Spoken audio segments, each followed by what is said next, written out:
Pei Gimel Amoud Bet, à peu près 6 lignes d'en haut de la page, Bae Rav Chama Bar Guria. Rav Chama Bar Guria demande à Avodah Zara, Yeshna leivarim ou Eina leivarim. On avait dit, c'est quoi eivarim? Que quand quelque chose est découpé, par exemple, on coupe, on fait une opération, on coupe un membre du corps d'une femme qui nida. Alors, est-ce que la nida, elle est tamée? Mais une fois que le membre a été détaché du corps, est-ce que ça conserve la touma de la nida ou pas? Et apparemment non. Mais la question est vis-à-vis d'Avodah Zara.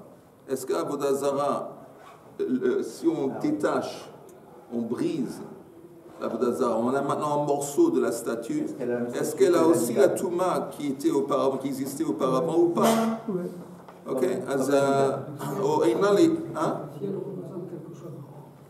ben non, elle ne représente rien parce que c'est un morceau brisé, un morceau quelconque qui est brisé. On peut le dire, si avec un visage, une partie du visage peut partir, mais ça reste la forme. Tu as raison que si ça reste en potentiel un truc, on pourrait appeler ça problématique. Mais je pense d'une façon générale, on parle d'un truc, c'est un morceau brisé, un morceau brisé. Tu reconnais, tu peux pas l'identifier comme... Alors maintenant que c'est brisé, est-ce que ça a perdu la touma d'Avodah Zara qui existait auparavant ou pas? Ça c'est la question. Ba'i Rav Chama Bar Guria Avodah Zara yeshna leivarim ou eina leivarim. Heiche de hediot yechol la chazira loti bailach. De keman de mechuberet dame. Quand quelqu'un de simple serait capable de reconstruire les morceaux qui ont été brisés de cette idole, de le remettre en place, la question ne se demande pas que ça reste tamé. Ce n'est pas vraiment considéré comme brisé. Si, encore une fois, on peut restituer d'une façon facile que même un hédiot, un type simple peut le faire, ce n'est pas vraiment brisé et donc ça préserve son niveau de Touma. Qui ti bailach? Quand on te demande la question, dans le scénario suivant, heiche de ein, hédiot yechol la chazira, quand ce n'est pas possible de quelqu'un de simple qui va le reconstruire, mai, kevan de ein hédiot yechol la chazira, commande de mitabre dame. Alors, comme ce n'est pas impossible de simplement le reconstituer, alors c'est vraiment considéré comme brisé. Si c'est vraiment brisé, alors oui, ça a perdu la touma qui existait auparavant. Comme la nida. Hein? Comme la nida? Oui, je pense comme la nida. Pour tout te dire, Chaim, je pense que la nida, je ne suis pas sûr pour te dire, mais je pense que la nida, elle préserve même quand c'est brisé. Je ne suis pas sûr. Je suis pas sûr, j'ai oublié. J'ai vu ça avant et j'ai oublié. Mais de toute façon, ici, vis-à-vis de la Avodah Zara, ça c'est la question. Si on n'arrive pas à le reconstituer simplement, alors c'est brisé. Si c'est brisé, ça a perdu la touma précédente. Ou peut-être, ha lomi chasra. Mais en fin de compte, les morceaux sont toujours intacts. C'est vrai que ce n'est pas facile à reconstituer, mais tous les morceaux sont là devant nous. Et comme ils sont là devant nous, il n'y a rien qui a disparu de cette idole. Et comme il n'y a rien qui a disparu, néanmoins, en dépit du fait qu'elle est brisée, ça conserve son statut de Touma. Donc ça, c'est les deux options de la question. Ve'ike de baila, le hach gisa. Mais il y a quelqu'un qui demande d'une façon différente, qui aborde cette question d'une façon différente. Heiche de ein hediot yechol la chazira. Quand quelqu'un de simple n'est pas capable de reconstituer cette idole, l'oti bailach, la question ne se demande pas, c'est une évidence. De keman de mitabre dame, que c'est considéré comme brisé, et donc il n'y a plus de touma. Kiti bailach, heicha de hediot yechol la chazira. La question est, quand quelqu'un est capable de le restituer, quel est le statut? Kevan de hediot yechol la chazira, keman de mechabre dame. Comme c'est facile à reconstituer, c'est comme si c'était toujours uni, et donc la touma reste. Au delmou peut-être, hashtamiha, que shalfa, veshaya. Mais maintenant, on voit que c'est, comment on dit, c'est détaché. C'est détaché. Et tant que c'est détaché, donc ce serait autorisé de les lehenot, parce que Avodazara, entre parenthèses, on ne peut pas lehenot d'Avodazara. C'est quoi lehenot en français? On ne peut pas profiter d'une idole. La question, ce morceau d'idole, maintenant qu'il est détaché, elle n'est plus considérée comme faisant partie de l'idole, peut-être oui, ce serait pas. Ça, c'est la question. On dit maintenant. Est-ce qu'on pourrait réutiliser des morceaux d'idole pour faire quelque chose? Oui. N'importe quoi. Comment on dit, quelqu'un qui fume et il met la cigarette dans Un cendrier. Un cendrier, par exemple. Il utilise ce morceau d'argile en tant que cendrier. Mais la grande, ça c'est la question.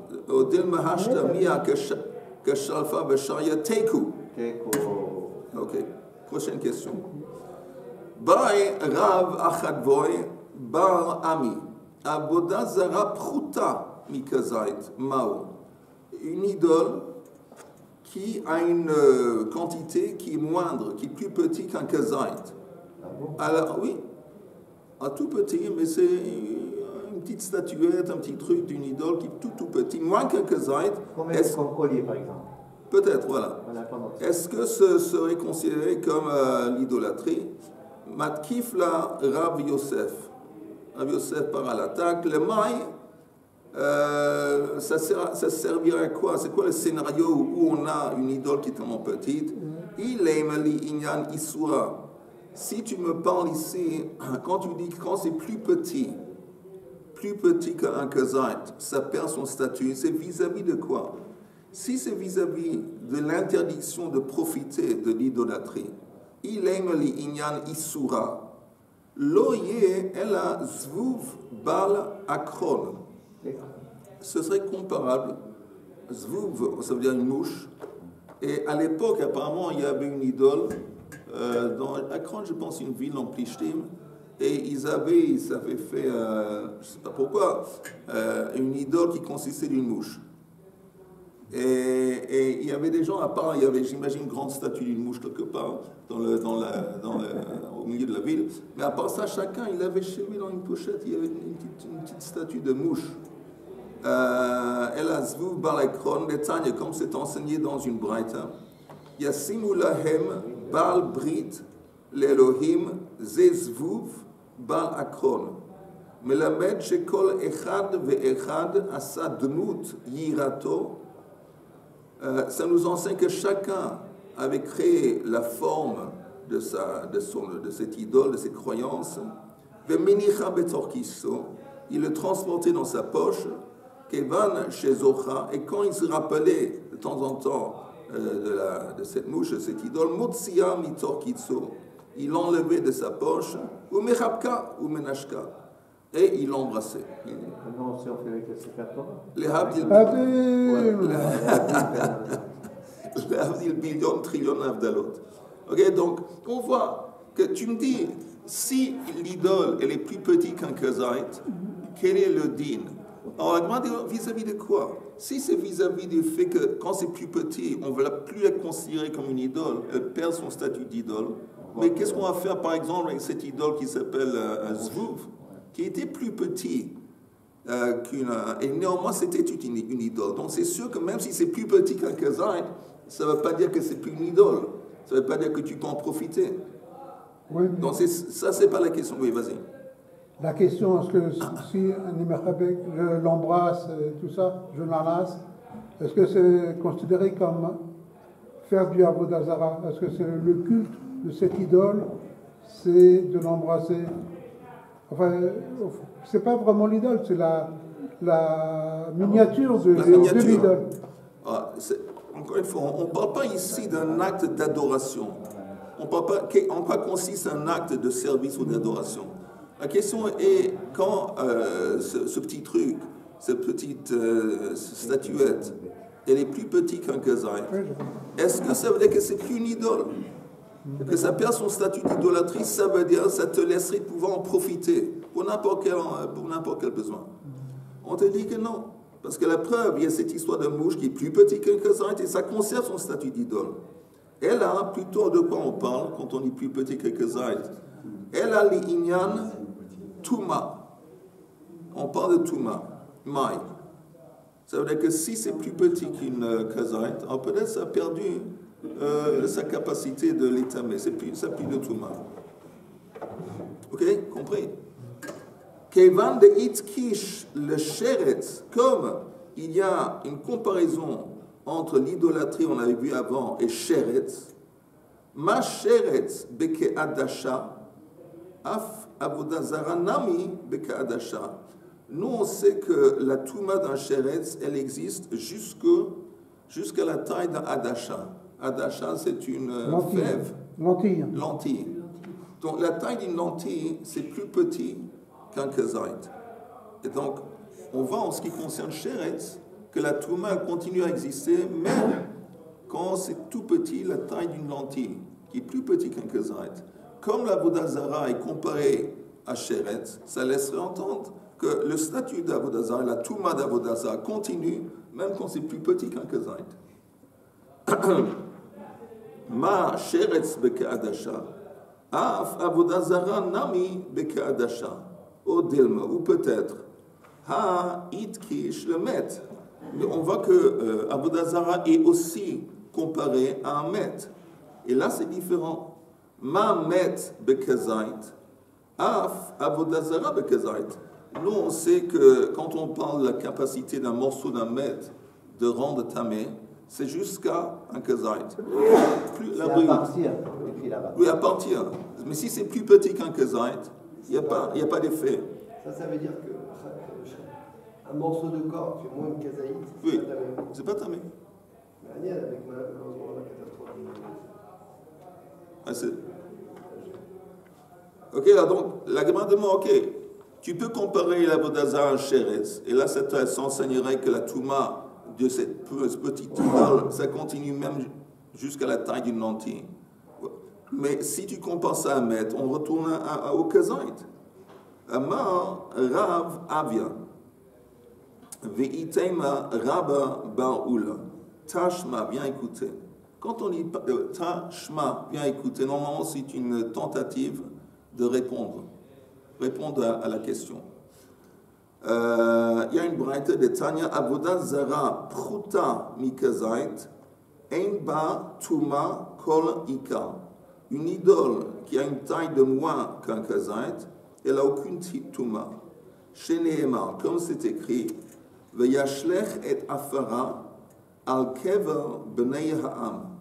Écrit quelque part que tu vas prendre la poussière, apparemment la poussière d'une idole qui a été réduite en poussière, tu la jettes sur la tombe du Bnei Ha'am, des nations. Alors on dit Ma Met, donc il y a un lien entre la Vodazara et le Met. Ma Met Bekazait, Af Avodazara Bekazait. Donc ici, apparemment, à partir de cette braïta, on voit que quand on parle la Touma d'une idole, ça va jusqu'à un Kazait et pas plus petit. Je ne vois pas le cachet entre le pasouk qui parle de... Ben, on parle d'Afar qui est Avodazara. On parle de le mettre sur une tombe, ce qui est un Met. Et c'est ça le cachet. On parle de la quantité. Non, on ne parle pas de quantité, on parle simplement d'un lien qui est fait, un lien qui est fait entre Avodazara et Met. On essaie d'enseigner à partir de ce lien qui sont comparables. Ok, mais néanmoins, ça répond pas à la question pourquoi à partir de Kazaï et pas à partir de Kazaï. Non, mais si on dit que c'est ça comme le répond Met. directement à la question. Si tu vois qu'il y a un lien quelconque, il y a un lien entre un Met et Avodazara. Donc ça te permettrait d'enseigner ou d'apprendre que de la même façon qu'un Met, la Touma de Met, c'est seulement jusqu'à la taille d'un Kazan. La même chose s'appliquerait à Avodazara. Ve Rabbanan, maintenant Rabbanan, le Maï Hilcheta Itkash le Sheretz. Rabbanan, comment eux ils conçoivent, parce que pour Rabbanan apparemment le lien entre Avodazara et Met. Alors, comment ils expliquent le lien entre Avodazara et Sheretz? De l'eau metame bemassa. Ok? Ça veut dire qu'ils n'iront pas pur quand il est. Oui, le lien, il y a encore une fois, on a vu un verset qui compare Avodazara avec Sheretz, Avodazara avec Nida, Avodazara avec un Met. Alors, toutes ces comparaisons, qu'est-ce que ça nous enseigne? C'est pas Stam. Ça nous enseigne quelque chose. Il y a une comparaison en quelque sorte. Qu'est-ce qu'on apprend? Alors, première chose, la comparaison entre Avodah Zarah et Sheretz nous enseigne qu'il n'y a pas de Tumat Massa. Ça veut dire la même façon qu'un Sheretz, si quelqu'un porte un Sheretz sur un coussin, Sans le toucher, il n'est pas tamé. La même chose pour Avodah Zarah, selon Rabbanan. Il n'y a pas de Tumat de Massa. Deuxièmement, Nida, la comparaison entre idole et Nida, de Eina les Ivarim. Ça, c'est la réponse que pour Nida, il n'y a pas de Tumat et Ivarim. Et de la même façon, il n'y a pas de Tumat et Ivarim pour Nida, aussi pour une idole, quand c'est brisé. Et la comparaison avec les Met, de l'eau metame beke adasha. Nous enseignons que la Touma d'un tout petit morceau d'idolâtrie, ça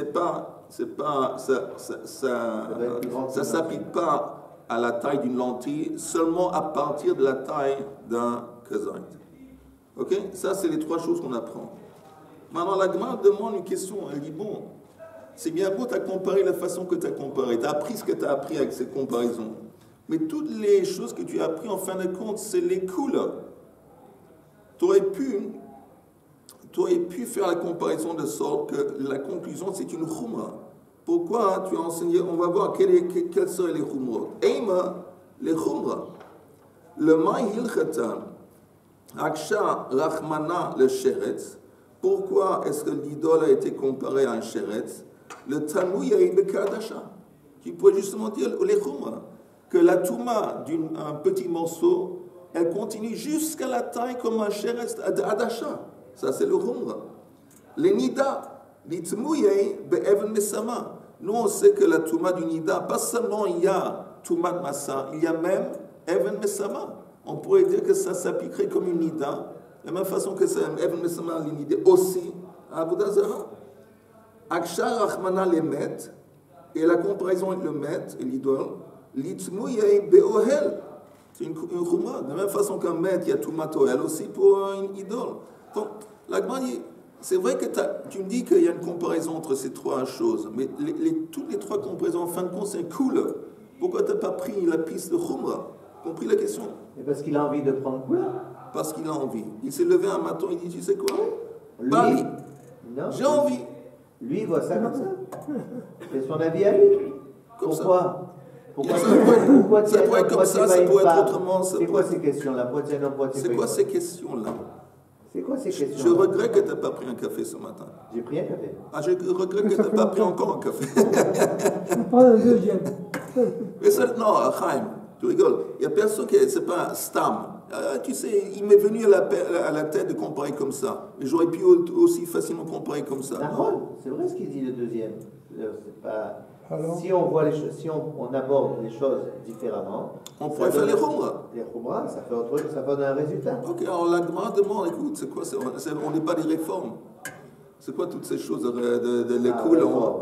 Qu'est-ce qui se passe? Alors, on va voir la réponse. Alors la Gemara dit... mais c'est pas parce qu'on fait Kula qu'on est réformé. Tu as tout à fait raison. Tumat Avodah Zarah des Rabbananhi. En fin de compte, on parle d'une Touma qui est des Rabbanan. Et c'est pour ça que le khumra, les kul makshinen, les khumra lo makshinen. Que quand on a deux options, quand on parle d'un concept ou une Touma de Rabbanan, on préfère toujours adopter l'option qui est plus facile à vivre, plus facile, le kul, et pas les khumra. Si c'était un truc d'Oraita, j'imagine que ce serait les khumra. Peut-être. Ok, jusque-là, on est arrivé à la Mishnah, nouvelle Mishnah. Minayn les sfina shehi tehora. Oh, comment on sait qu'un bateau, il est pur? Ça veut dire quoi un bateau qui est pur? Ça veut dire qu'un bateau est insensible à la touma. Un bateau ne peut pas devenir tamé. Est-ce qu'il est transporté par nous? On va voir, ça c'est la question que demande la Mishnah. D'où est-ce qu'on apprend qu'un bateau, il est, comment on dit, insensible? Il est... Imperméable. Il ne contracte pas la touma. Ah, la classe. Comment on apprend ça? Minayn esfina shi teora sheneemar derech onia belev yam. Il y a un verset dans Michelet qui dit que la façon des bateaux, c'est qu'on les trouve au milieu de la mer. Alors, cette comparaison entre la mer et le bateau nous enseigne la même façon que la mer ne reçoit pas la Touma, les bateaux non plus. Ok. Alors la Gemara dit Pshita onya belev yamhi. La Gemara dit bon, c'est évident que les bateaux ils se trouvent au milieu de la mer. Où est-ce que tu veux qu'on va les trouver? Dans le désert, dans les champs? Ben, c'est évident. Quel est le but de ce verset qui dit que le bateau il est en pleine mer? En pleine mer, on dit? En pleine mer. En pleine mer. Hakamashmalan, plutôt ça vient nous enseigner Keyam, que le bateau il est comparable à la mer. De quel point de vue? Ma yam tahor, afsfina tehora. Ok. Ça c'est une explication. Mais il y a une autre source pourquoi le bateau ne reçoit pas la Touma. Tanya, Hanania Omer, Nilmada Misak. On va comparer le bateau à un sac. Ma sac mitaltel malev rekan. Un sac, parce qu'il y a dans la Torah, on parle d'un sac qui reçoit la Touma. Je regarde ici les versets pour voir si je peux vous le lire. C'est-à-dire un sac avec des morceaux de... Un sac, tu sais, un sac dans lequel on transporte des objets. Où on met des morceaux de, par exemple, de... Oui, normalement, le sac, il est fait à base de poils de chèvre. Mais il y a une liste de choses. Il y a du bad aussi, il y a des fois des bad. Du bad, oui, mais normalement, c'est fait de poils de chèvre. Mais pourquoi on parle... Qu'est-ce qui est important qu'un sac? Un sac, c'est un récipient. Et c'est un récipient qu'on peut porter et transporter, qu'il soit vide ou qu'il soit plein. Donc on nous dit, pour recevoir la Touma, on doit partager ces qualités, ces caractéristiques du sac, que ça doit être un truc qu'on peut transporter, qu'il soit vide ou qu'il soit rempli. Alors ça va exclure le bateau. Le bateau, peut-être à part Obélix, mais les bateaux, on n'arrive pas à transporter. Alors, c'est pour ça que c'est une autre explication. Comme il y a un caractéristique, un des critères pour recevoir la Touma, c'est que ça doit être transportable, que ça soit vide ou plein, comme le sac. Comme le bateau, on ne peut pas le transporter. Alors, ça, c'est la raison pour laquelle le bateau, il est insensible à la Touma, il ne reçoit pas la Touma. Il n'y a pas de différence entre l'extérieur et l'intérieur. Non, aucune différence. L'extérieur, ça va, il est dans la mer. Mais l'intérieur, les gens qui sont à l'intérieur, ils peuvent être tamés. Ils peuvent être tamés, mais ils ne peuvent pas rendre le bateau tamé. Non. Le bateau, par définition, il ne reçoit pas la Touma. Il est insensible à la Touma. Donc ça, c'est la deuxième explication. Première explication, il y a un lien qui est fait dans le verset entre le bateau et la mer. La mer ne reçoit pas la Touma, le bateau non plus. Deuxième chose, il y a un lien entre sac et bateau. Je répète, Tanya Hanani Omer Nilmeda Misak, Masak mitaltel malev rekan, afkol mitaltel malev rekan. La Pukesfina, ça vient exclure le bateau. De Eina mitaltel et malev rekan. Je ne veux pas le prendre, monsieur. Alors l'Agma demande en fin de compte, quelle est la différence entre ces deux explications? En fin de compte, c'est la même conclusion. Alors, Mai Beinayu, quelle est la différence entre les deux? Ika Beinayu. Qu'est-ce que ça veut dire Ika? Yes. Non, à part hein? Qu'est-ce que ça veut dire Ika? Ika, c'est ici. Yoshua, Sion et Yoel. Je veux dire un truc, en toute intimité, sans que j'espère que personne n'écoute. Mais ça vaut la peine, surtout si vous apprenez la Gemara pendant, ça commence à être des années. Alors, il y a des mots qui sont clés. Ça veut dire quoi des mots qui sont clés? Qu'il n'y a presque pas une page de Gemara sans qu'on va retrouver ces mots. Et il y a à peu près une douzaine de mots clés. Ça vaut la peine de les apprendre, comme ça fait partie, ça fait basic. Et il n'y a pas encore. Il y a pas. Ika, il y a. Leika, il n'y a pas. Par exemple, il y a, je sais pas, il y a ici, là-bas. Ici, c'est Hacha. Hacha, c'est ici. Là-bas, c'est Hatam. Il y a, je ne sais pas, il y a encore 2 ou 3 mots qui sont mamash. Il n'y a pas une page de Gemara sans ça. Dilma, exactement, c'est peut-être. Il y a plusieurs, et ça vaut la peine. Parce que de les apprendre, de faire l'effort de les apprendre par cœur, parce que comme ça, chaque jour, on les retrouve et ça fait toute la différence. Mais la Gemara demande, quelle est la différence entre ces deux explications? Eka Beinayu, il y a entre eux, Sfina shel Cheres.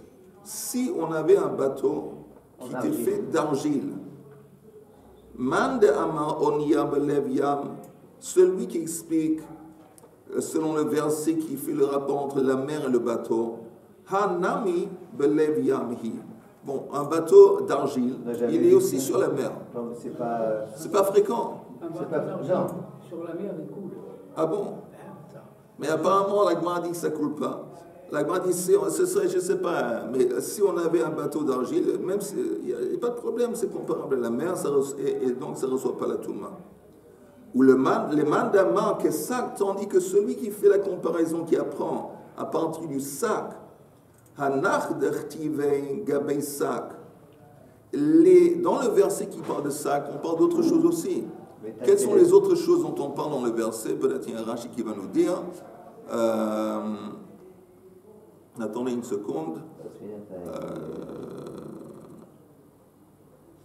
Attendez une seconde. Il n'y a pas. Mais il y a d'autres choses qui sont, par exemple, le bois, la laine. Il y a des matériaux qui sont cités par le verset. Alors là, on les compare avec sac. Mais l'argile il ne figure pas dans ce verset. C'est-à-dire que ce n'est pas important que l'argile va avoir ce caractère ici de pouvoir le transporter, que ça soit vide ou que ça soit rempli. Donc l'argile, même si c'est un truc qui est très très lourd, qu'on ne peut pas transporter, on s'en fout, ça reçoit la Touma. Donc ça, ce serait une différence entre les deux Oui, explications. alors pourquoi on n'a pas dire Zahav ou Kesef? Alors, si on Non, je pense que dans le verset, c'est dommage que je n'ai pas ça devant les yeux, Oui. mais je pense qu'on parle de métal, de métaux aussi. Ah, de métaux. Attends, il y a Kli Non, Etz. là, il y a quelque chose avec l'argile, c'est qu'on ne peut pas le purifier. On va L'argile, on doit le D'accord. casser. D'accord. Alors donc le bateau ne peut pas être en argile. Quand il y a l'argile ne supporte pas la touma, on doit le casser. Bon, encore une fois, la question est, si c'est un bateau, apparemment ça ne reçoit pas la Touma. C'est pas important de quoi ça ne reçoit pas la Touma.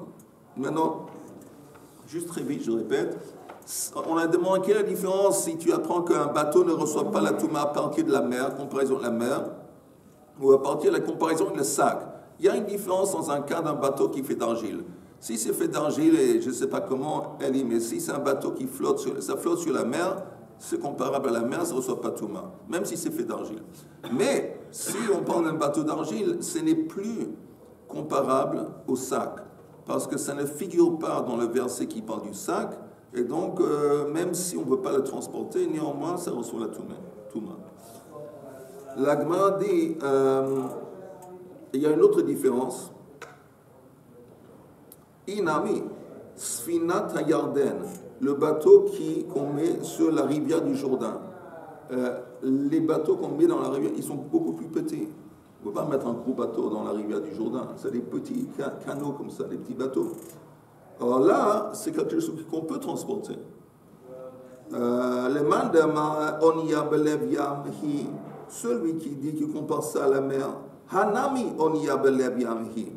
La rivière du Jourdain est aussi comparable à la mer, donc la comparaison elle reste, ça veut dire que ce petit bateau ne reçoit pas la Touma, tandis que le mandama mitaltelet maleverekan qui dit que ça doit être quelque chose qu'on peut transporter, que ça soit vide ou que ça soit plein, Il compare au sac. hanami mitaltelet, mais ce bateau comme il est petit, oui on le transporte, maleverekan. D'amar Rabbi Chanina ben Akavia. Pourquoi on dit que les bateaux qu'on utilise dans la rivière du Jourdain, ils sont oui susceptibles de recevoir la Touma? Parce qu'on les porte sur la terre, et on la pose dans l'eau du Jourdain. Donc c'est oui quelque chose qu'on transporte. Bon, si c'est transportable, ça veut dire que c'est oui susceptible de la Touma. Donc un autre cas où il y a une différence entre ces deux explications. Amar Rabbi Yehuda, Amar Rav, Leolam al yimna Adam et atzmo mi beit midrash. Rabbi Yehuda au nom de Rav dit que quelqu'un ne doit jamais s'abstenir.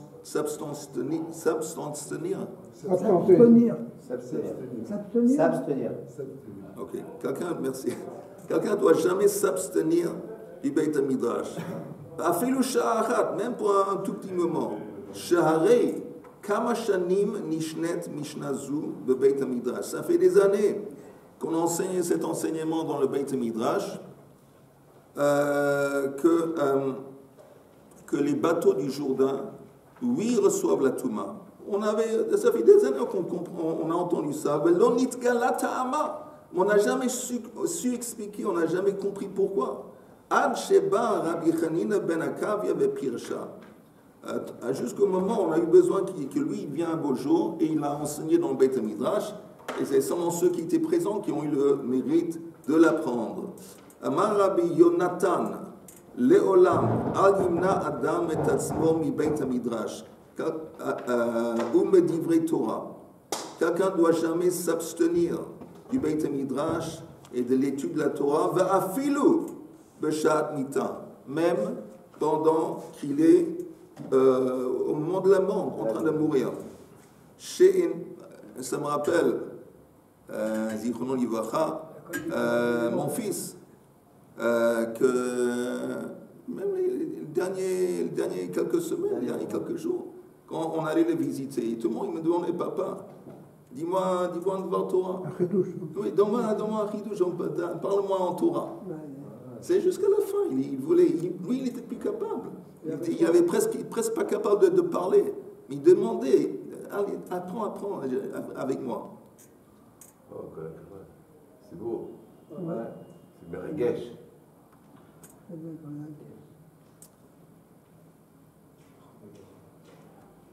אפילו בשעת מיתה שנאמר זאת התורה, אדם כי ימות באוהל אפילו בשעת מיתה t'es עוסק בתורה. Donc ça veut dire que même au moment de la mort il faut essayer d'apprendre la Torah. אמר ריש לקיש אין דברי תורה מתקיימים אלא במי שממית עצמו עליה, que la Torah en fin de compte est seulement captée est seulement acquise vraiment par quelqu'un qui m'imite עצמו עליה, שנאמר זאת התורה אדם כי ימות באוהל. Ça veut dire Adam qui yamut be'ohel, c'est écrit dans la Torah, Zot Torah. Enfin, le pshat dans la Torah, on parle de Tumat Ohel. Que quelqu'un qui est mort dans une pièce, toutes les choses qui sont sous le même plafond sont. Mais la drasha, Zot Tumat, Adam qui yamut be'ohel, c'est que pour vraiment acquérir la Torah, il faut se donner à fond, même comment on dit, l'amit et etzmo. Perdre sa vie. Oui, mais c'est pas au sens littéral. Oui, mais que tu y vas à fond et presque tu ne manges pas et presque tu dors pas, tu vas à fond. Mais c'est pas, je vais vous dire, le Havdil, c'est pas seulement la Torah, le Havdil. Mais n'importe quoi dans la vie qu'on veut vraiment acquérir à fond, il faut s'y donner à fond. Il n'y a pas d'autre possibilité. Mais c'est sûr que la Torah, si quelqu'un veut vraiment acquérir la Torah, par exemple, les Chazarot, je retourne à un sujet favori. Si quelqu'un est sérieux, comme Eli par exemple, et comme d'autres j'imagine, mais Eli est très sérieux. Et souvent, Eli, tu entends ce que j'ai dit? J'ai dit qu'il faut être sérieux dans la vie comme toi. Et j'ai dit, oui, comme toi, et faire des Chazarot. Parce qu'une Chazara, comme j'ai dit souvent... C'est pas que je suis sérieux. Tu es très sérieux. Hein, ok, c'est pour moi, accrocher, c'est très sérieux. Et si on fait une Chazara, ça prend pas longtemps, un quart d'heure, 20 minutes. Là, tout à coup, le limoud, il a une toute autre qualité. On n'oublie pas, le fait qu'on nous-mêmes, on fait une Chazara. Parce que quand quelqu'un est dans un shiur, il est passif en fin de compte, il écoute, il absorbe. Quand tu fais la Chazara, tu la fais activement. C'est toi en face de la page, activement, tu essaies de, comme tu dis, décortiquer les mots, les concepts, de te rappeler. C'est là où vraiment, c'est transformatif, la Chazara. Mais ça, c'est encore une fois, je ne dis pas, pour faire une Chazara dans un quart d'heure, 20 minutes, c'est pas la même chose que la mitetasmo. Mais néanmoins, ça vaut le coup parce que pour cet effort, ce petit effort, c'est transformatif. Messieurs, Shabbat Shalom. Shabbat Shalom.